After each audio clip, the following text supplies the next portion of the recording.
वचन सरदार बहादुर महाराज जगत सिंह जी। 1.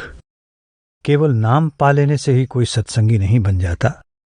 सत्संगी को अपने जीवन को संत मत के सांचे में ढालना चाहिए। उसका हर एक विचार, वचन और कर्म संत मत के उसूलों के अनुसार होना चाहिए। कथनी से करनी ज्यादा जरूरी है। विचारों की शक्ति तो और भी अधिक है। सत्संगी का रोज का जीवन और रहन सहन बहुत साफ और ऊंचे दर्जे का होना चाहिए। उसकी रहनी से ही यह जाहिर होना चाहिए कि वो पूरे सद्गुरु का शिष्य है। 2. रत्ती भर अभ्यास मन भर ज्ञान से कहीं अच्छा है। संत मत के सिद्धांतों का ज्ञान किस काम का अगर उनके अनुसार हमारी रहनी ना हो। अमल और अभ्यास से रहित विद्वान उस पशु के समान है जिसकी पीठ पर किताबों का भार लदा हो। उपदेश देने से अभ्यास करना 1000 गुना अच्छा है। उपदेश से उदाहरण अच्छा है। लंका का राजा रावण सिर्फ विद्वान ही नहीं था, वो वेदों का सबसे बड़ा टीकाकार पंडित भी था, पर उसके कर्मों ने उसके पांडित्य को झूठा साबित कर दिया, क्योंकि वो परस्त्री हरण के नीच कर्म पर उतर आया। नतीजा हुआ उसका और उसके कुल का सर्वनाश। 3. निर्मल और पाक दिल परमार्थ में तरक्की के लिए बहुत जरूरी है। एक बादशाह से गंदी कोठरी में आने की उम्मीद नहीं की जा सकती। जब कुत्ता तक किसी गंदी जगह पर नहीं बैठता तो काम, क्रोध, लोभ, मोह, अहंकार की मैल से भरे दिल में परमात्मा के आने की उम्मीद कैसे की जा सकती है। 4.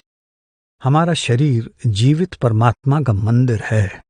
इसे मांस, अंडे, शराब आदि के इस्तेमाल से कभी भी नापाक नहीं करना चाहिए और ना ही इसे झूठ, काम, क्रोध, लोभ, घृणा, घमंड, शेखी, अहंकार और सांसारिक मोह ममता के प्रवाह में बहने देना चाहिए।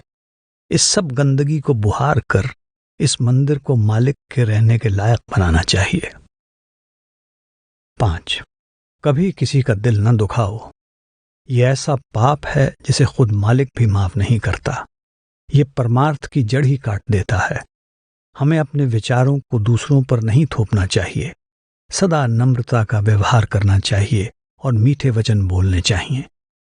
प्रसिद्ध मुसलमान संत शेख फरीद कहते हैं, जे तो पिर्यादी सिख ह्याऊ न ठाहे कहीदा।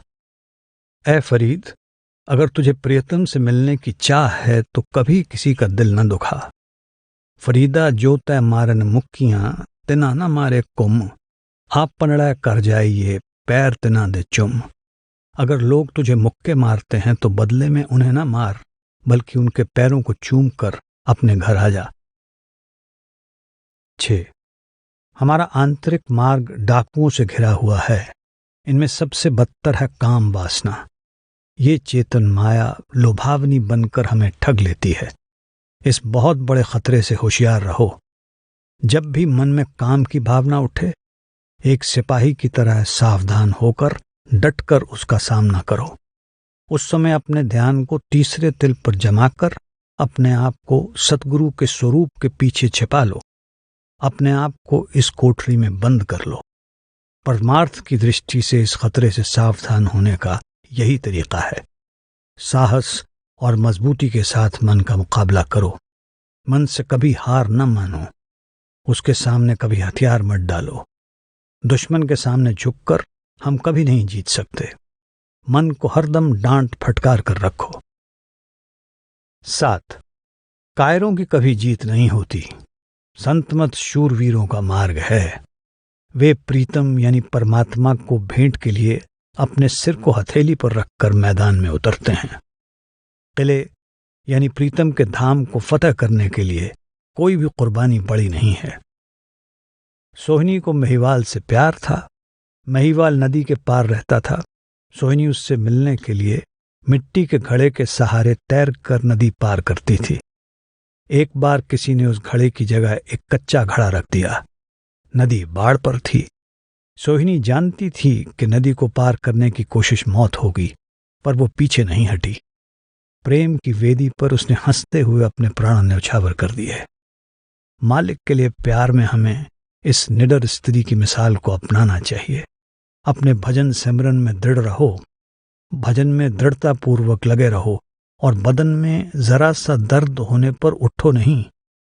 ये दर्द असल में शरीर रूपी कब्र में से रूह के सिमटाव की निशानी है, वो शरीर जिसे तुम इतना सजाते हो। 8. अगर संतों के मार्ग पर चलना चाहते हो तो तन, मन और धन की कुर्बानी के लिए तैयार रहो। अपनी इच्छाओं को रोको, मोह ममता को त्यागो और निंदा अथवा तानों को सहने के लिए तैयार रहो। अगर इस आदर्श के अनुसार अपना जीवन नहीं ढाल सकते तो सफलता की आशा न करो। याद रखो, संसार में कोई भी चीज उसकी पूरी कीमत अदा किए बगैर न पा सकते हो और न पा सकोगे। केवल मूर्ख ही बिना कीमत दिए कुछ पाने की उम्मीद करते हैं। जो ये समझता है कि उसने बगैर मोल दिए कुछ पा लिया है, उसने असल में एक नए कर्ज का बोझ उठा लिया है। जब तक इस संसार में उस पर एक पाई का भी ऋण है, चुकाने के लिए उसे वापस यहाँ आना पड़ेगा। अगर अनाज का एक भी दाना पड़ोसी के खेत से अनजाने हमारे घर में आ गया है तो उसका भी हिसाब चुकाना पड़ेगा। हम जो कुछ भी पाते हैं उसकी कीमत अदा करनी ही पड़ेगी। ये कानून अटल है, इससे कोई बच नहीं सकता। ये भुगतान पैसे से, किसी चीज से या बराबरी के शुभ कर्मों के कुछ अंश देकर हो सकता है, पर हिसाब तो चुकाना ही होगा। बिना मेहनत के कुछ प्राप्त नहीं होता। सुख की कीमत दुख है। सोना तुम खान में से खोद कर ही निकाल सकते हो। मोती के लिए गहरे समंदर में गोता लगाना पड़ता है। बगैर दर्द के कोई बच्चा पैदा नहीं होता। अपनी कामनाओं की पूर्ति के लिए मनुष्य क्या क्या बलिदान नहीं करता। तो आप पूरा मूल चुकाए बगैर परमात्मा की प्राप्ति की आशा कैसे कर सकते हैं? उसके लिए आपको लगातार कड़ी मेहनत करनी पड़ेगी। कम खाना, कम बोलना और कम सोना होगा। ज्यादा सामाजिक मेल जोल और चमक दमक से बचना होगा। अपने मन को दीन बनाना होगा। इंद्रियों को वश में करना होगा। आपकी और सब इच्छाएं नष्ट हो जानी चाहिए। सिर्फ एक मालिक से मिलने की इच्छा ही बाकी रहनी चाहिए। इस संकरी गली में दो के लिए जगह नहीं है। यहाँ सिर्फ एक के लिए ही स्थान है, या तो परमात्मा के लिए या दुनिया की मोह माया के लिए। अगर मालिक को पाना चाहते हैं तो बाकी सब कुछ छोड़ना होगा। अगर ऐसा नहीं कर सकते तो परमार्थ की राह छोड़ दें। मालिक और उसके प्यार की चर्चा न करें। आप मालिक को धोखा नहीं दे सकते। अपने आप के सिवाय और किसी को धोखा नहीं दे सकते। 9. परमार्थ के मार्ग में कामयाबी का गुर है भजन, ज्यादा भजन और ज्यादा भजन। सिर्फ 3 घंटे के भजन से दुनियादारी की ओर का पलड़ा ही भारी रहेगा। आपको पूरी तरह से सिर्फ मालिक के ख्याल में ही डूबे रहना चाहिए। चाहे आप कोई भी काम कर रहे हों, सारा दिन आपका ख्याल तीसरे तिल में मालिक की ओर लगा रहना चाहिए।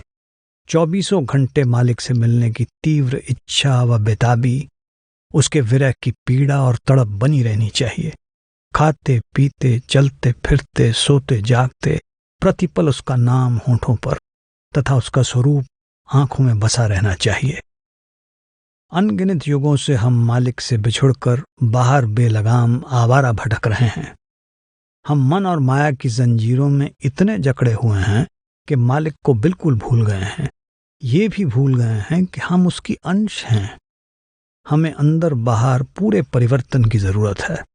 हमें अपने मन से साफ कह देना होगा कि पिछले हजारों जन्मों में हम उसके हुक्म में चलते आए हैं, पर अब हमारा पक्का निश्चय है कि ये जन्म हम परमात्मा और सिर्फ परमात्मा की भक्ति में अर्पित कर दें। हमारी फुर्सत का हर एक क्षण भजन में लगना चाहिए। अब हमारा सारा समय मालिक का होना चाहिए। 10. नौजवान साधक एक विधवा युवती के समान है। दोनों को एक मजबूत किले में रहना चाहिए। आपका किला आपका सतगुरु है। हर दम उनकी शरण में रहें। उनके हुक्म के खिलाफ कभी कदम ना उठाएं। हमेशा उनके उपदेश और आदेश की चार दीवारी में रहें। उनकी शरण तथा ओट ले लें। उन्हें अपना एकमात्र आधार बना लें। तब आपका कोई नुकसान नहीं हो सकता। उस किले में अपने रहने के लिए एक सुरक्षित कोठरी बना लें जिसकी 4 दीवारें हों। पहली, मौन। दूसरी, कम खाना। तीसरी, कम सोना। और चौथी, एकांत में या अकेले में रहना। पहला, मौन। बातचीत करने में काफी शारीरिक व आत्मिक शक्ति नष्ट होती है। मौन एक बड़ा गुण है। कम से कम बोलें, जब बहुत जरूरी हो तभी मुंह खोलें, और जब बोलना ही हो तो बहुत नम्रता और मिठास के साथ बोलें। कभी भी किसी बात पर गुस्सा ना करें। दुनिया को चलाने का भार आप पर नहीं है, इसे उसी के लिए छोड़ दें जिसका ये काम है। अगर कोई व्यक्ति नासमझी का व्यवहार करता है तो ये जरूरी नहीं कि आप उसकी नकल करें या उसका ढंग अपनाएं। हमेशा अपनी जबान यानी 2-धारी तलवार को वश में रखें। दूसरा, कम खाना। इसका संबंध भी जबान से है। हम जरूरत से ज्यादा खा लेते हैं क्योंकि खाने में हमारी जबान को स्वाद आता है। हमें सिर्फ उतना ही खाना चाहिए जितना जिंदा रहने के लिए जरूरी है। हमें मालिक की भक्ति के हेतु जीने के लिए खाना चाहिए, खाने के लिए नहीं जीना चाहिए, जैसा कि कुछ लोग सोचते हैं। मनुष्य कम खाने से देवता और ज्यादा खाने से पशु बन जाता है। अधिक खाने और अधिक सोने से मनुष्य परमात्मा के दर से दूर हो जाता है। खाने और सोने का रस हमारी आंतरिक दृष्टि को धुंधला कर देता है। अपने पेट को खाली रख ताकि परमात्मा तुझे अपने प्रेम से भरपूर कर दे। अपना मुंह बंद कर ले ताकि परमात्मा तेरी आंखें खोल दे। तीसरा, कम सोना। नींद और खाने का आपस में संबंध है। ज्यादा खाने से हमेशा सुस्ती और नींद आती है। ज्यादा खाना हमें आलसी बनाता है। हम जितना कम सोएंगे उतनी ही अधिक आत्मिक उन्नति कर सकेंगे। हम जितना सोते हैं उतनी नींद की हमें जरूरत नहीं। रात में कुछ घंटों की नींद ही काफी होती है। इससे हमारी आंतरिक उन्नति होती है। चौथा, एकांत। जहां तक बने अकेले रहना। परमार्थ के अभ्यासी के लिए जितना भी हो सके अकेले रहना जरूरी है। लोगों का मेल जोल हमें मनमत पर ले आता है। हमारी कोशिश तो गुरमत पर चलने की है।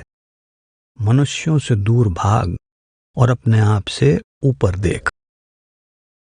11, एक सत्संगी ने भजन के समय नींद आने की शिकायत की।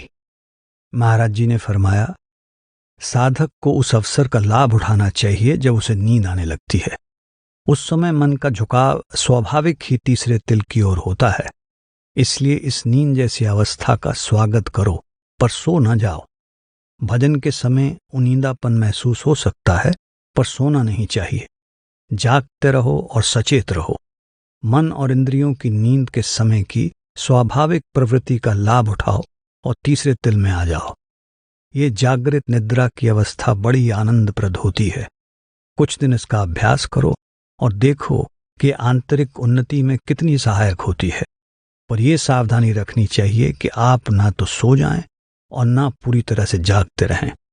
इस अवस्था में हमारा मन ब्रह्मांडी मन के साथ एक हो जाता है और कई नज़ारे व दृश्य देखता है। भजन करते समय और भजन के बाद कभी न सोएं। 12, एक सत्संगी से जो रिटायर यानी सेवानिवृत्त होकर वह पेंशन प्राप्त करके आया था, महाराज जी ने फरमाया, इस दिन को अपनी जिंदगी का बहुत खुशनसीब दिन समझिए। आपने अपना कर्तव्य अच्छी तरह से पूरा किया। आपके सब सांसारिक दायित्व या फर्ज पूरे हो गए। अब आपको अपने लिए भी कुछ करना चाहिए। आज तक आप दूसरों का काम करते रहे हैं, अब अपना काम कीजिए। आपको अपने मन से सब सांसारिक इच्छाओं और लालसाओं को निकाल देना चाहिए।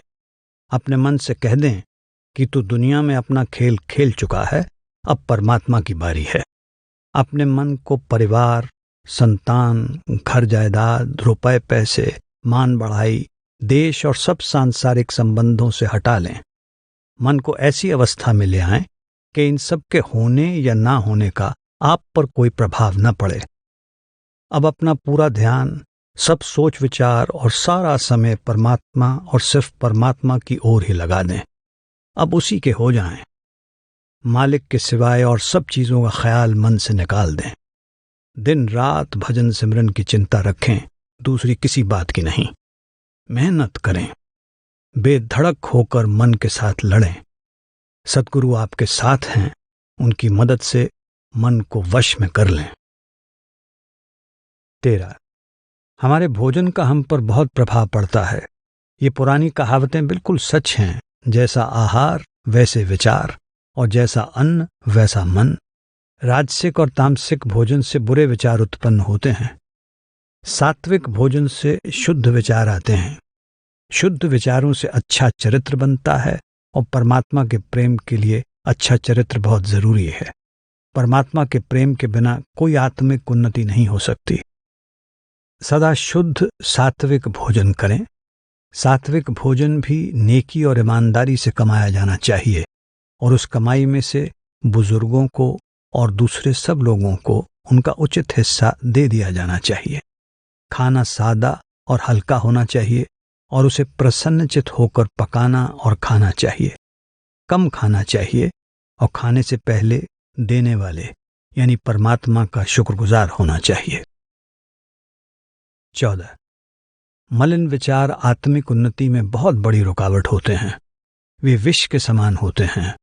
सावधान रहो और बुरे विचारों से फौरन मन को मोड़ लो। अगर फुंसी को खुजलाओगे तो वो बढ़कर एक दिन जहर से भरा फोड़ा बन जाएगी। 15. अपने मन को हमेशा सिमरन में लगाए रखो। क्या इसमें कुछ खर्च होता है? हर समय नाम का सिमरन करते रहो। जैसे छोटे बच्चे 1 2 3 4 दोहराते रहते हैं। सिमरन एक बहुत बड़ी ताकत है। सिर्फ सिमरन से ही हमारे अंदर संकल्प शक्ति का विकास हो सकता है। सिमरन धीरज और दृढ़ता के साथ बिना रुके करते रहना चाहिए। ये लगातार बिना रुके अटूट रूप से निरंतर चलता रहना चाहिए। 16. एक सत्संगी ने शिकायत की, महाराज जी, मेरा मन मुझे भजन में बैठने नहीं देता, और जब मैं बैठता हूं तो ये सिमरन भुला देता है। महाराज जी मुस्कुराए और बोले, अच्छा, तो आपका मन और क्या करे? वो तो बड़ी ईमानदारी और तत्परता से अपने कर्तव्य का पालन कर रहा है। क्या आपको भी अपना कर्तव्य पूरा नहीं करना चाहिए? पूरी ताकत से मन का मुकाबला करें। इस अवस्था में मन और आत्मा के बीच जबरदस्त लड़ाई है। मन के साथ जरा भी रियायत ना करें। सबसे अच्छा तरीका तो यह है कि पहले आप ही मन पर धावा बोल दें और उस पर चोट करते रहें, ताकि उसे कभी बदले में हमला करने का मौका ही ना मिले। 17. ध्यान को पूरी तरह से तीसरे तिल पर एकाग्र करके भजन करना चाहिए। ध्यान या तवज्जो के साथ ही सिमरन होना चाहिए, और उस समय तन, मन और जबान स्थिर तथा देखने और सुनने की शक्तियां क्रिया रहित रहनी चाहिए। 18. सत्संगियों को विचार करने की, स्पष्ट और सही विचार करने की आदत डाल लेनी चाहिए। बहुत कम लोग विचार करते हैं। हमें गुस्सा क्यों आता है? क्योंकि हम विचार नहीं करते। लोग काम वासना का शिकार क्यों हो जाते हैं? क्योंकि वे सोचते नहीं। एक माता अपने पुत्र की मृत्यु पर क्यों रोती है? कई लोग धन या संपत्ति के नुकसान पर आत्महत्या क्यों कर लेते हैं? क्योंकि वे सोचते नहीं। विचार 90% अभ्यास है। विचारशीलता एक वरदान है। ये थोड़े से अभ्यास से प्राप्त की जा सकती है। हम अपने बहुत से काम बिना सोचे समझे एकाएक ही कर बैठते हैं। हमेशा शांतिपूर्वक विचार करें। अगर आप ये जानते कि क्रोध से आपके जिगर और हृदय को कितना नुकसान होता है, तो आप कभी किसी भी बात पर गुस्सा न करते। किसी डॉक्टर से पूछिए, वो आपको बताएगा कि गुस्से के दौर में किस प्रकार हमारे खून में जहर फैल जाता है। 19. क्या चिंता से आज तक कोई भी समस्या हल हुई है? चिंता उलझे हुए विचारों से उत्पन्न होती है। स्पष्ट व सही विचार की आदत डालें और अपने दुख और कष्ट को हंसकर भुला दें। जब तक मनुष्य हंस सकता है, खुद शैतान भी उसका कुछ नहीं बिगाड़ सकता। क्या हंसने में कोई खर्चा होता है? हंसना उतना ही आसान है जितना कि चिंता करना और चिड़चिड़ाना। केवल शुरू में थोड़ी सी कोशिश करनी पड़ती है। कुछ समय के बाद तो हंसना एक आदत ही बन जाती है। आपका चिंता करना ये बतलाता है कि आपको परमात्मा की रहमत में और खुद परमात्मा तक में भरोसा नहीं है। मालिक को उसकी मौज के माफिक ही सब कुछ करने दें, उसे अपनी इच्छा पर चलाने की कोशिश न करें। अपने आप को उसकी मौज और रजा में राजी रखेंगे तो कभी दुखी नहीं होंगे। 20 तेज शस्त्र से शरीर पर किया गया घाव तो समय पाकर भर जाता है, पर जबान द्वारा इंसान के दिल पर किया गया जख्म कभी नहीं भरता। कभी किसी जीव का दिल न दुखाओ। इस बात को भी उतना ही जरूरी समझना चाहिए जितने जरूरी मांस आदि न खाने के वे प्रण हैं जो हम नामदान के समय लेते हैं। अनुशासन और नियमों का सख्ती के साथ पालन किए बिना भजन और अभ्यास नहीं हो सकता। मांस आदि न खाने के वचन का ध्येय है कि हमारे मन में अहिंसा व दया के भाव जम जाएं। अहिंसा का अर्थ है मन, वचन और कर्म के द्वारा किसी जीव को हानि और चोट न पहुंचाना। याद रखो, जिंदगी सबको प्यारी है। पतंजलि ऋषि ने योगियों के लिए अपने योग शास्त्र में 5 यमों और 5 नियमों का वर्णन किया है। ये दैनिक जीवन के लिए बड़े अच्छे उसूल हैं जिनका पालन करके सत्संगी भी लाभ उठा सकते हैं। 5 यम ये हैं। पहला, अहिंसा। किसी भी जीव को मन, वचन या कर्म से चोट या हानि न पहुंचाना। दूसरा, सत्य। झूठ न बोलना, अर्थात मन, वचन और कर्म से सच्चा होना। तीसरा, अस्तेय। चोरी न करना।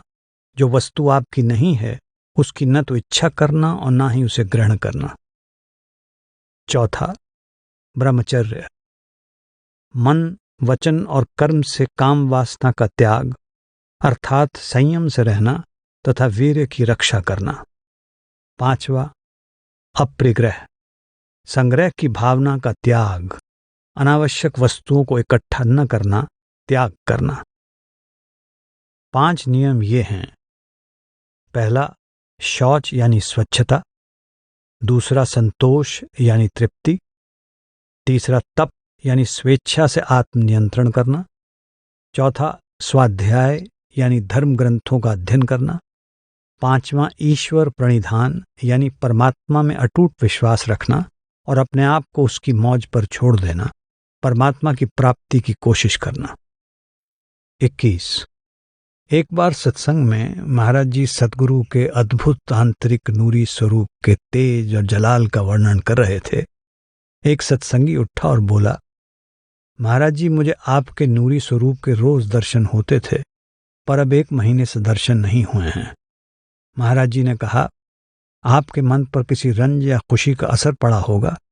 सत्संगी ने जवाब दिया, जी हाँ, मेरे इकलौते पुत्र की मृत्यु हो गई है। तब महाराज जी ने फरमाया, सद्गुरु तो हमेशा अंतर में मौजूद है। जब हमारा मन एकाग्र होकर ऊपर चला जाता है तो उनके दर्शन करता है, पर जब वो व्याकुल होता है तब नीचे गिर जाता है और सद्गुरु के दर्शन नहीं कर पाता। क्या रंज करने से आज तक किसी का कोई काम बना है या चिंता से कभी किसी का भला हुआ है? भजन सिमरन बराबर करते रहो, यही शांति, सुख और आनंद का स्रोत है। 22 युवावस्था में साफ, पवित्र और सदाचार पूर्ण जीवन बिताने के लिए एक पैगंबर के जैसे साहस, वीरता और दृढ़ संकल्प की जरूरत है। 23 आप जानना चाहते हैं कि पूरा गुरु कौन होता है और उसकी दात क्या होती है? पूरा गुरु मनुष्य के रूप में परमात्मा या परमात्मा में समाया हुआ मनुष्य होता है। सद्गुरु वो मनुष्य होता है जिसके रूप में कुल मालिक, सतनाम या अनहद शब्द इस धरती पर आकर निवास करता है। वो देहधारी शब्द होता है। सत्पुरुष अपना धाम छोड़कर अपने आप को मनुष्य के चोले में छिपाकर अपने पुत्र की तलाश में उन खाना बदोशों की बस्ती में जाता है जो उसे यानी पुत्र को उठा कर ले गए हैं। वो उन खाना बदोशों के साथ रहता है और उनके जैसा ही जीवन व्यतीत करता है, लेकिन उसका पुत्र उसे नहीं पहचानता, उसकी बातों पर विश्वास नहीं करता। बड़ी मुश्किल से वो अपने पुत्र को अपने साथ महल में चलने के लिए मना लेता है। ताकि पुत्र खुद अपनी आंखों से देख सके कि वो कितनी बड़ी दौलत का हकदार है। उसे खाना बदोशों की बस्ती से निकालकर राजमहल में लाकर वो बैठने को सिंहासन देता है। वो तब तक अपने पुत्र को नहीं छोड़ता जब तक पुत्र अपने राजमहल के वैभव में पूरी तरह बस नहीं जाता। 24 वही सुखी है जिसकी इच्छाएं व ज़रूरतें कम हैं। इच्छाएं व ज़रूरतें जितनी कम होंगी, इंसान उतना ही अधिक सुखी होगा। जिनको कछु ना चाहिए सोई साहंसाह। हमारी इच्छाएं ही हमें दरिद्र बनाती हैं। जिसकी कोई इच्छा नहीं वही सबसे अमीर है। अपने भारत निवास के दिनों में सिकंदर महान एक साधु से मिलने गया जो ब्यास नदी के किनारे रहता था। सिकंदर ने उसकी असाधारण शक्तियों के बारे में बहुत कुछ सुन रखा था। सिकंदर ने उसे एक बड़ के पत्तों से बनाई गई छतरी की छाया में ताड़ के पत्ते पर बैठे हुए देखा। यही उस साधु की संपत्ति थी। जब सिकंदर को यह पता चला कि उस साधु ने मूसलाधार वर्षा, कड़कती धूप और तेज सर्दी में भी अपनी सारी जिंदगी वहीं गुजारी है, तो उसने साधु के लिए घर बनवाना चाहा। साधु ने इनकार कर दिया और कहा, मकान क्यों बनाया जाए? क्या हमें यहां हमेशा के लिए रहना है? तब सिकंदर ने पूछा, क्या मैं आपकी कोई और सेवा कर सकता हूं? इस पर साधु ने उत्तर दिया, हाँ, मैं चाहता हूं कि आपका कोई भी आदमी मेरे पास ना आए।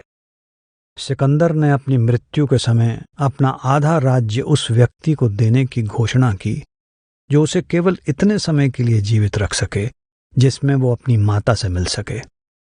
परंतु वैद्यों ने उत्तर दिया कि चाहे वो अपना सारा राज्य भी दे दे तो भी वे उसकी जिंदगी में एक सांस भी नहीं जोड़ सकते। राजा की आंखों से आंसू बह निकले और एक ठंडी आह भरकर उसने कहा, अफसोस, अगर मुझे मालूम होता कि एक एक सांस इतनी कीमती है तो मैं कभी भी अपनी सांसों को फिजूल के कामों में बर्बाद न करता। तब उसने हुक्म दिया कि अर्थी ले जाते समय उसके दोनों हाथ कफन के बाहर रखे जाएं और हथेलियां ऊपर की ओर हों, ताकि दुनिया को मालूम हो जाए कि सिकंदर महान, जो विश्व विजय के स्वप्न देखा करता था, इस संसार से खाली हाथ जा रहा है। 25 पवित्र नैतिक जीवन बिताने पर जितना भी जोर दिया जाए कम है। आत्मिक उन्नति के लिए उच्च नैतिक चरित्र बहुत ही जरूरी है। नाम और काम एक साथ नहीं रह सकते। ये वैसे ही एक दूसरे के वैरी हैं जैसे अंधकार और प्रकाश। जिस हृदय में काम है उसमें नाम प्रवेश नहीं करता, और जब नाम आता है तो काम गायब हो जाता है। सत्संगी को संसार के लिए मिसाल बनकर रहना चाहिए। उसके नेत्रों से पवित्रता झलकनी चाहिए। उसके शरीर से परमार्थ की खुशबू आनी चाहिए। भोग विलास के जीवन से बचो और काम भावना को मन से निकाल दो। शरीर के 9 द्वारों से ऊपर उठने पर ही नेक, शांत और संतोषपूर्ण जीवन बिताया जा सकता है। एक ओर तो काम वासना में डूबे रहना और दूसरी ओर मालिक के दरबार में प्रवेश पाने की आशा करना निरा मजाक है। ऐसे लोगों के लिए वो द्वार कभी नहीं खुलेगा। 26 सतगुरु का नूरी स्वरूप इतना ज्योतिर्मय, सुंदर और आकर्षक है कि उसके दर्शन के बाद इस संसार का कोई भी रूप हमें सुंदर नहीं लगता और संसार का सब मोह छूट जाता है। मालिक के प्रति तीव्र और अगाध प्रेम तथा उसके वियोग की ज्वाला और तड़प उसके दर्शन की प्राप्ति के लिए बहुत जरूरी है। प्रेम की आग सब गंदगी और मैल को भस्म कर देती है। केवल प्रीतम से मिलाप की इच्छा ही बाकी रह जाती है। 27 किसी की निंदा न करो, ये महापाप है। दूसरे पापों में शायद कोई सुख या मनोविनोद होता हो, पर बताओ, निंदा में कौन सा सुख है? शिराज के प्रसिद्ध महात्मा शेख सैदी कहते हैं, अगर मुझे किसी की निंदा करनी हो तो मैं अपनी माता की ही निंदा करूंगा, ताकि मेरे अच्छे कर्मों का फल यदि किसी को मिलना है तो वो मेरी माता को ही मिले। हुजूर महाराज बाबा सावन सिंह जी कहा करते थे कि निंदा करने वाले के सभी अच्छे कर्म निंदित व्यक्ति के लेखे में जमा हो जाते हैं। निंदक हमसे मजदूरी लिए बगैर हमारे पापों को धो देता है। 28 अगर कोई हमारी थोड़ी सी भी मदद करता है तो हम कितने खुले दिल से उसका धन्यवाद करते हैं। माता पिता और शिक्षक अपने बच्चों में सदाचार के गुण जागृत करने की कोशिश तो करते हैं, पर अफसोस बच्चे अपने विकास काल में आत्मिक खुराक से खाली रह जाते हैं। उनकी शिक्षा में इससे ज्यादा खोखलापन और क्या हो सकता है कि वे परमात्मा के बारे में अनजान हैं, जो हर नेकी और गुण का स्रोत तथा सब दातों का भंडार है। जब शिक्षा में इस बुनियादी उसूल को नजरअंदाज किया जाता है तो आगे चलकर जीवन भ्रम और उलझनों से घिर जाता है तथा आदरपूर्ण व्यवहार और निर्मल नैतिक चरित्र की परंपरा का ह्रास या पतन हो जाता है। माता पिता का कर्तव्य है कि वे अपने बच्चों को परमात्मा और परमार्थ के बारे में बतलाएं, उनमें सही व स्वस्थ विचारधारा को जागृत करें और उनके जीवन को सदाचार की नींव पर खड़ा करें। 29. ये जीवन हमारे अस्तित्व की अनंत श्रृंखला की एक कड़ी है। शरीर नष्ट हो जाता है पर आत्मा सदा रहती है। वह अमर है। वह मालिक से अपने दुखपूर्ण वियोग और संसार में व्यर्थ भटकने की अवस्था से निकलकर परमात्मा के धाम में आनंद पूर्वक वापस लौटने का मार्ग अपनाती है। महान राजस्थानी संत दादू कहते हैं, मैं तब भी था जब संसार नहीं था, मैं तब भी रहूंगा जब संसार का अंत हो जाएगा। 30. बेमतलब और बेकार की बातचीत में न लगें। अगर आपको अपनी रूहानी दौलत से महरूम होने का बोध है तो हर मिनट अपनी रूहानी विरासत को पाने की कोशिश करें। अगर आप फिजूल की बातचीत यानी गपशप करते हैं तो परमात्मा से की गई आपकी प्रार्थनाएं मात्र मजाक हैं। ये गपशप आपको ढोंगी साबित करती है। ये रूहानियत की जड़ को ही काट देती है। एक ओर तो परमात्मा से दया मेहर की याचना करना और दूसरी ओर अपने कीमती समय और शक्ति को बेकार खर्च करना, इन दोनों का आपस में कोई मेल नहीं। सोचिए अधिक, बोलिए कम। 31. मेरे पास अक्सर सत्संगियों की शिकायतें आती हैं कि मन उनको अभ्यास में नहीं बैठने देता। वे बहुत आसानी से मन के बहकावे में आ जाते हैं। अगर आत्मा में बल नहीं है और शरीर भी कमजोर है तो इलाज ही क्या है। आसन पर बैठे रहने और रुख के सिमटने से जरा सी भी तकलीफ होते ही मन अभ्यासी को भजन से उठने के लिए उकसाता है। हमें इस अटल नियम को याद रखना चाहिए, बगैर तकलीफ के कुछ भी प्राप्त नहीं होता। केवल बड़े साहसी योद्धा ही जो मौत को गले लगाने यानी दुनिया की खुशियों से मुंह मोड़कर 9 द्वारों को खाली करने और काल तथा कर्मों के दुर्गम अंधकारपूर्ण गढ़ पर धावा बोलने के लिए तैयार हों, अपने लक्ष्य को प्राप्त करते हैं। सुनिए, प्रेमी लोग क्या कहते हैं। ऐ फरीद, उसके महल में पहुंचने की कोशिश में मेरा शरीर भट्टी के समान तप रहा है और मेरी हड्डियां लकड़ी की तरह जल रही हैं। क्या मैं रुक जाऊं? नहीं। जब मेरे पैर सूख जाएंगे और हिल भी न सकेंगे, तब अपने प्रीतम की एक झलक मात्र देखने के लिए मैं अपने सर के बल चलूंगा। 32. सत्संग में एक अमेरिकन महिला ने कर्मों और संस्कारों के बारे में पूछा। महाराज जी ने उत्तर दिया, 1. कर्म हमारे किए हुए कामों और उनकी प्रतिक्रिया या फल को कहते हैं। कारण और कार्य का, कर्म और फल का यह कानून अपने आप लागू होता है। अपने किए कर्मों के फल से कोई नहीं बच सकता। जो हमने बोया है उसे काटना ही होगा। 2. मनुष्य के पिछले कर्मों से जन्म लेने वाली सहज पर दबी हुई प्रवृत्तियों को ही संस्कार कहते हैं। संस्कार उसके पिछले जन्मों से चले आते हैं और इस जन्म में उसके कर्मों को प्रभावित करते हैं। 33. उसी महिला ने सत्य और परमात्मा की खोज में तर्क और बुद्धि की उपयोगिता के बारे में कुछ सवाल पूछे। महाराज जी ने फरमाया, ध्यानपूर्वक सुनिए। परमात्मा ने हमें बुद्धि केवल इस दृश्य या इंद्रिय गोचर संसार का कामकाज करने के लिए ही दी थी। बुद्धि वो शक्ति है जिसके द्वारा हम अपने सांसारिक अनुभवों का विश्लेषण करके कोई निष्कर्ष निकाल सकते हैं और उसे नजर में रखकर आगे ठीक तरह से काम कर सकते हैं। जब बुद्धि का कार्य क्षेत्र इतना सीमित है तो वो उस सूक्ष्म और गहरी रूहानी हकीकत को कैसे समझ सकती है। सांसारिक अनुभवों का संबंध तो बाहर की ओर ले जाने वाले 9 द्वारों से है, जबकि आत्मा का क्षेत्र 10वें द्वार के अंदर है। और फिर वातावरण तथा परंपरा, देश और काल, पसंद व नापसंद आदि के साथ तर्क प्रणाली और बुद्धि में अच्छा खासा परिवर्तन होता रहता है। एक रशियन और एक अमेरिकन, एक युवा और एक वृद्ध मनुष्य एक दूसरे से बिल्कुल अलग ढंग से सोचते हैं। काम और क्रोध में मनुष्य के विचार कितने अधिक दूषित हो जाते हैं।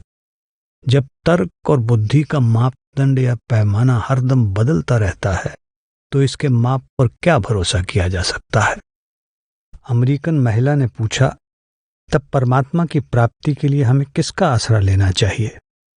महाराज जी ने समझाया, जब जिज्ञासु 9 द्वारों को बंद करके दुनिया से मुंह मोड़कर अंतर की यात्रा शुरू करता है, तब परमात्मा का ज्ञान शुरू होता है। अंतर के अनुभव और उनकी समझ बुद्धि की पहुंच से परे है। केवल आत्मा ही उनको समझ सकती है। उस गूढ़ यानी रूहानी रहस्य को कोई भी बौद्धिक चतुराई सुलझा नहीं सकती, पर आत्मा उस हकीकत को, परम सत्य को देख लेती है और जान लेती है। परमात्मा की अंश होने के नाते आत्मा जैसे जैसे उसकी चेतनता बढ़ती है, उस असीम को समझने लगती है, और जब परमात्मा से साक्षात्कार हो जाता है तब आत्मा अपने मूल यानी परमात्मा में विलीन हो जाती है। इसलिए इस कमजोर और सीमित बुद्धि से केवल तर्क के खिलवाड़ द्वारा सूक्ष्म आत्मिक रहस्यों को समझने की आशा न करो। सांसारिक तथ्यों के क्षेत्र में भी बहुत कुछ हमारी समझ से परे रह जाता है। फिर इंद्रियों की पहुंच से परे के लोगों के बारे में हम क्या कह सकते हैं। एक बच्चा अपनी माता से पूछता है, माँ मैं कैसे पैदा हुआ। माँ को जवाब मालूम है, पर वो ये भी जानती है कि बच्चा समझ नहीं सकता, इसलिए वो हंसकर जवाब देती है, मैंने एक खाना बदोश लड़की से तुझे 1 पैसे में मोल लिया है। 34। एक महिला जिसका पुत्र पढ़ाई के लिए हवाई जहाज से विदेश यानी यूरोप जा रहा था, महाराज जी के पास आई और बोली, महाराज जी मैं आजकल बहुत चिंतित रहती हूँ। महाराज जी ने उसकी चिंता का कारण पूछा। वो बोली, मेरा लड़का आगे पढ़ाई के लिए कल हवाई जहाज से यूरोप जा रहा है। महाराज जी कुछ मुस्कुराए। उनके मुख पर सदा मधुर हास रहता था और बोले, अच्छा तो इसमें चिंता की क्या बात है। चिंता हवाई यात्रा की है, पढ़ाई की या कल की। महिला भी हंस पड़ी और बोली, महाराज जी जब मैं हवाई यात्रा के खतरों का ख्याल करती हूँ तो मेरा दिल बैठ जाता है। महाराज जी ने फरमाया, हवाई यात्रा के आराम तथा सुविधा और उससे मंजिल तक जल्दी पहुंचने के बारे में क्यों न सोचा जाए। महाराज जी ने आगे फरमाया, मनुष्य इसी तरह अपने आप के लिए चिंताएं बना लेता है। हमारी 99% चिंताएं हमारी अपनी पैदा की हुई हैं और आधारहीन होती हैं। महाराज जी ने शेक्सपियर की एक पंक्ति दोहराई जिसका अर्थ है कि आने वाली विपत्ति का डर हमें खुद उस विपत्ति से कहीं अधिक दुखी कर देता है। विपत्ति तो शायद आए और शायद आए ही नहीं। 35। परमात्मा के प्रति प्रेम बनाए रखने के लिए हमारे प्रेम को लगातार खुराक की जरूरत है। बगैर ईंधन के आग की तरह वो बुझ सकता है। भजन सिमरन वो ईंधन है जो इस आग को जलाए रखता है। इसलिए भजन में एक दिन का भी नागा ना करो। भजन में एक दिन की लापरवाही हमारे सफर की प्रगति को 1 महीना पीछे कर देती है। 36। जिंदगी इस लायक नहीं है कि हम इसके बारे में बहुत चिंता या फिक्र करते रहें। ये नादानी में शुरू और चिंता में समाप्त होती है। चाहे हमें अच्छा लगे या ना लगे, पर एक दिन तो इसका अंत होगा ही, और बीच का समय भी जैसे तैसे गुजर ही जाता है। जिंदगी की परेशानियों को हंसकर भुला देना ही बुद्धिमानी है। 37। एक कम उम्र की महिला जिसके पति की हाल ही में मृत्यु हुई थी, दुख में इतनी डूबी हुई थी कि उसने महाराज जी से विनती की कि उसे उठा लें। उसने कहा, महाराज जी मैं मरना चाहती हूँ। महाराज जी ने जवाब दिया, आपकी मौत क्या आपके उन कर्मों को खत्म कर देगी जिनकी वजह से ये दुख आया है? नहीं, आपके वे कर्म दूसरे जन्म में भी साथ जाएंगे। फिर कर्मों के इस कर्ज को अभी क्यों न चुका दिया जाए, बजाय इसके कि कर्मों के भारी कर्ज में एक और पाप, सबसे बड़ा पाप आत्महत्या जोड़ा जाए। 38। मेरे दोस्तों, इस मार्ग पर कठिन परिश्रम करना बहुत जरूरी है। जब तक हम यथाशक्ति मेहनत और कोशिश नहीं करते, वो द्वार नहीं खुल सकता। 39। हमारी प्रार्थनाएं और अरदासें व्यर्थ हैं जब तक कि हम अपनी ओर से द्वार खोलने की पूरी कोशिश के द्वारा उन्हें सबल नहीं बनाते। सद्गुरु जानते हैं कि नाम के लिए हमारी इच्छा और प्यास दिखावटी है। हमारी प्रार्थनाएं निष्कपट और सच्ची नहीं हैं। हमारा मन अभी भी दुनिया और उसके पदार्थों की कामनाओं से भरा हुआ है। वो वासनाओं और लोभ में डूबा हुआ है। सांसारिक मान बढ़ाई और यश के पीछे भाग रहा है। वो हरदम गुरूर और अकड़ में रहता है। याद रखिए, सद्गुरु को धोखा नहीं दिया जा सकता। जब तक उससे मिलाप की तड़प तीव्र और सच्ची नहीं है, वो खामोश रहता है और ध्यान नहीं देता। 40। जब तक बच्चा गुड़ियों और खिलौनों से खेलता रहता है, माँ भी उसके बारे में फिक्र नहीं करती। पर जिस समय वो अपने खिलौनों को फेंक देता है और माँ के सिवाय और कुछ नहीं चाहता, तो माँ भी उसकी चीख पुकार को अनसुना नहीं कर सकती। उसे अपनी गोद में लेने के लिए वो दौड़ी आती है। इसी प्रकार जब तक हम औरों के आसरे रहते हैं, परमात्मा हमें वैसे ही रहने देता है। पर बार बार की चोट और निराशा के बाद जब हम उसे अपना एकमात्र आधार मानकर अपने आप को बिल्कुल उसके आसरे छोड़ देते हैं, तो वो उसी क्षण हमारी मदद के लिए आ जाता है। 41। सिमरन करने में ऐसी कौन सी मुसीबत है? क्या इसका कोई दाम देना पड़ता है? क्या आपको अपने सिर पर कोई भार या बोझ लादना पड़ता है? या क्या आपको बंदूक की गोली या तोप के गोलों का सामना करना पड़ता है? इसमें तकलीफ क्या है? बस आराम से किसी कुर्सी पर बैठकर मन से नामों को दोहराते रहिए। एक आवाज, महाराज जी, मन भटकता रहता है। महाराज जी ने कहा, ठीक है, उसे भटकने दीजिए, आप अपना सिमरन करते रहिए। परमात्मा की याद में बिताया हुआ हर एक क्षण आपके हिसाब में जमा होता है। दिन में 2 बार सार्वचन या संतमत की किसी और पुस्तक में से 2-3 शब्द पढ़िए, इससे काफी मदद मिलेगी। 42। भक्त के सब कार्य दुनियादारों के तरीकों से उल्टे होते हैं। प्रीतम को देखने के लिए वे अपनी आंखें मूंद लेते हैं। लोग धन की कामना करते हैं, उन्हें गरीबी प्यारी होती है। लोग दुनिया के सुखों के पीछे भागते हैं, वे दुख की चाह करते हैं। लोग जिंदगी के पुजारी हैं, उन्हें मौत से प्यार होता है। 43। हर एक मंदिर और मस्जिद के प्रवेश द्वार पर लिख दो कि परमात्मा मजहबों और संप्रदायों से दूर मनुष्य के अंतर में रहता है। 44। अंतर में सद्गुरु का नूरी स्वरूप तभी प्रकट होगा जब संसार की सभी कामनाओं को वहां से बाहर निकाल दिया जाएगा। 45। एक यूरोपियन सत्संगी को उत्तर देते हुए महाराज जी ने फरमाया कि संत सांसारिक उद्देश्यों की प्राप्ति के लिए चमत्कार दिखाने या आत्मिक शक्ति का प्रयोग करने का समर्थन नहीं करते। एक पहुंचे हुए सत्संगी के लिए बीमारी को दूर करना, अंधे को दृष्टि देना या मुर्दे को जीवित कर देना कठिन नहीं है। पर मालिक के निर्णय और फरमान के खिलाफ ऐसा क्यों किया जाए? संतों को अपने अहंकार की पूर्ति नहीं करनी है, ना उन्हें कोई मतलब साधना है। वे परमात्मा की हुकूमत चाहते हैं, अपनी नहीं। आप सबको गुरु हरगोबिंद जी के 9 वर्षीय पुत्र बाबा अटल का हाल मालूम है। जब बाबा अटल अपने दोस्त मोहन के घर उससे अपने पिछले दिन के खेल की बारी लेने गए, तो उन्होंने मोहन को जमीन पर लेटे हुए और उसके माता पिता तथा संबंधियों को उसके चारों ओर बैठकर रोते हुए देखा। लोगों ने उन्हें बताया कि मोहन मर गया है। बाबा अटल ने कहा, नहीं, वो मरा नहीं है। वो खेल में मेरी बारी ना देने के लिए मरने का बहाना कर रहा है। अटल ने उसका हाथ पकड़ा और उठाकर खेल के मैदान में ले आए। जब गुरु हरगोबिंद साहब ने ये सुना उन्होंने पुत्र को अपने सामने बुलाया और फरमाया, बेटा, अब ये चमत्कार करने के बदले या तो तुम्हें ये संसार छोड़ना होगा या मुझे जाना होगा।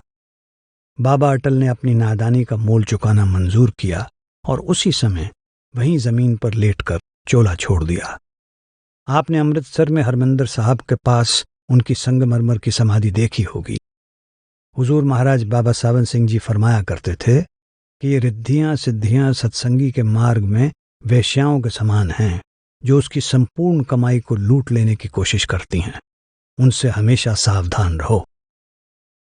46। शेक्सपियर का कथन है, सच्चे प्रेम का रास्ता कभी समतल नहीं होता। प्यार जितना सच्चा होगा, रास्ता उतना ही कठिन होगा।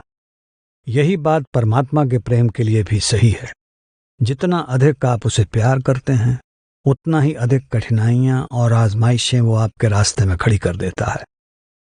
सोने को शुद्ध करने के लिए उसे आग में तपाना पड़ता है। पलटू साहब कहते हैं, प्रेम का मार्ग आसान नहीं है। क्या तुम अपना सर अपने हाथों से काटने को तैयार हो? अगर नहीं तो प्रेम के सपने मत देखो। ये कोई शक्कर की डली नहीं जिसे तुम खा सको। प्रेमी तो दिन रात सूली पर लटका रहता है। वो जीते जी मर जाता है और अपने शरीर व जिंदगी की सब इच्छाओं को त्याग देता है। उसके शरीर में एक बूंद भी रक्त बाकी नहीं रहता। ना वो रोता है और ना कभी उसके दिल से कोई आह ही निकलती है। हर तरह की मान बढ़ाई को छोड़कर वो अपने आप को भोजन और निद्रा से भी दूर रखता है। वे लोग कितने मूर्ख हैं जो प्रेम को अपनी मौसी के घर की दावत समझकर प्रेमी बनते हैं। 47। हम अपने अनमोल मनुष्य जन्म को किस प्रकार विषय भोगों में बर्बाद कर देते हैं, और इनकी देन क्या होती है? सिर्फ कष्ट, रोग, पीड़ा और दुख। असल में परमात्मा ने कृपा करके हमें मनुष्य जन्म की जो बहुमूल्य सौगात दी है, उसकी कीमत की समझ शायद हमें है ही नहीं। निचले दर्जे के करोड़ों जन्मों के बाद हमें मनुष्य का जन्म मिलता है। कीड़ों, पक्षियों और पशुओं के जन्म में भी हमें पिता, माता, पत्नी और बच्चे मिले थे। प्रेम, घृणा, काम, भूख और लोभ का अनुभव हमने तब भी किया था। फिर मनुष्य की श्रेष्ठता किस बात में है? दया में दाता यानी परमात्मा द्वारा हमें बुद्धि देने का मुख्य उद्देश्य यही था कि हम इसी जन्म में अपने आप को पहचानें, मालिक की तलाश करें और उसे प्राप्त कर लें। अगर हम ये न कर सके तो पशुओं से अच्छे नहीं हैं। अतएव हमें चाहिए कि परमात्मा को पा सकने के अवसर का पूरा फायदा उठाएं। 48। बुराई का रुख नीचे की ओर होता है। सिर्फ एक बुरा विचार भी मनुष्य को ब्रह्मांड की दिव्य ऊंचाइयों से नरक के निचले खंड में ले आता है। जैसे बर्फ की चोटी से फिसलकर मनुष्य सीधा नीचे आता है, उसी प्रकार एक वासनापूर्ण भाव भक्त को नीचे खींच लाता है। काम वासना और परमात्मा का प्रेम एक दूसरे के विरोधी हैं। किसी भी हृदय में दोनों एक साथ नहीं रह सकते। जहां काम वासना है वहां मालिक का प्यार नहीं है, और जहां मालिक का प्यार आ बसता है वहां से काम गायब हो जाता है। 49। कष्ट, पीड़ा, दुख और रोग हमारी खूब सफाई करते हैं। वे हमें बेहतर इंसान बनाते हैं और परमात्मा के नजदीक ले आते हैं। भगवान कृष्ण भागवत में उद्धव से कहते हैं, मैं अपने सबसे प्यारे भक्तों को 3 दुर्लभ उपहार या सौगातें देता हूं। वे हैं गरीबी, बीमारी और निरादर। ईसा मसीह ने सच ही कहा है कि किसी अमीर आदमी के परमात्मा के देश में प्रवेश पाने से ऊंट का सुई के नाके यानी छेद में से निकल जाना कहीं आसान है। भगवान कृष्ण ने शरीर के प्यार, शेखी, घमंड और सांसारिक पदार्थों के मोह को परमात्मा की प्राप्ति के मार्ग में रोड़े बतलाया है।